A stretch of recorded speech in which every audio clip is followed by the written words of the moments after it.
So we had some data mines made by Zabi. Thank you, Zabi, for doing it. I'm gonna leave a link in the description for you to help him out, right? But he data mined some stuff that will probably come maybe tomorrow. I don't know.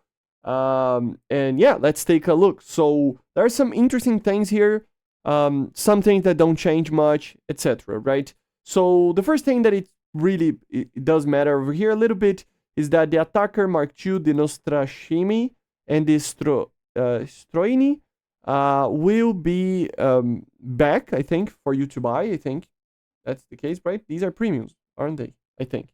But anyway, in these dates over here, so there might be a sale coming, very small one. They're gonna reposition the camera for all these vehicles. So you can see all the F-16s, F-15s, F-18s, MiG-29s, Su-27s, F-18s. So yeah, a lot of vehicles over here. And then what is, I think, the main thing here? The capture radar of the Eurofighters are getting changed by quite a lot of things, but they're not going to change too much on how it feels to fly the thing, okay? So the first thing is that the Pulse Doppler HDN and the Pulse Doppler HDN VS, vertical, vertical, the speed measurement, right? Is getting a power increase. Normally, this means increase in range, basically, right? But they don't say here that it's actually increasing the range, so I don't know about that, right? But normally, this means a little bit of an increasing range, but we're gonna have to wait and see. The ground modes are going to have also an increasing range, which will, as you see, increase by quite a lot the amount of range that the capture radar can detect ground targets. So as you can see, the range limit will now be 100 kilometers, which makes sense, and the baseline range will be 30 kilometers. So yeah, a little bit more than what it was. And then the antenna got a little bit changed. So the Pulse Doppler tracking signal will have a max range of 100 kilometers. Not that you need more than that, but technically this could be a nerf, technically, just because the Pulse Doppler, normal TWS, for example, without the HDN, would mean that when you go from that to tracking, you could only do it if it's less than 100 kilometers from the target, right? Which is kind of a nerf. But at the same time, I mean, when do you even use this type of range, right? Especially in a normal TWS situation, right? Another thing is the roll stabilization and pitch stabilization, that they change it up a little bit.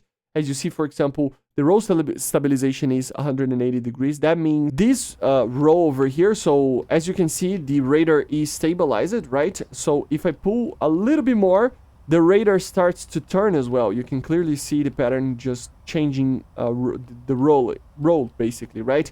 And now it is 70 degrees. It will go to like 180. So you will be able to basically go upside down, and the radar will still be able to maintain the pattern that it's maintaining to detect targets, which is pretty good. This is a kind of a buff. Also, some changes to the patterns over here. So, for example, the narrow TWS pattern will have more bars now with a smaller width.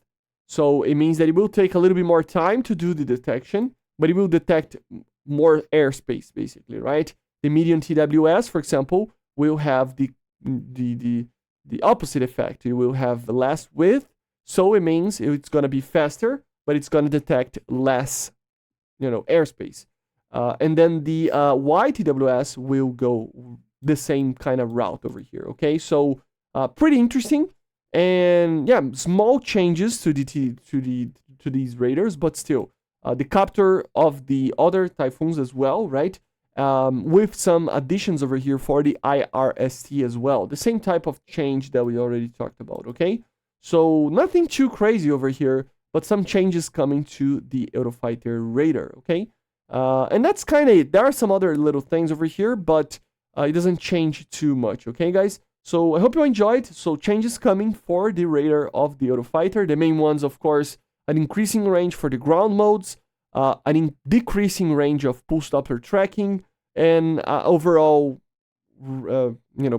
rework of how the roll stabilization work on the radar, and also how the TWS patterns are, okay?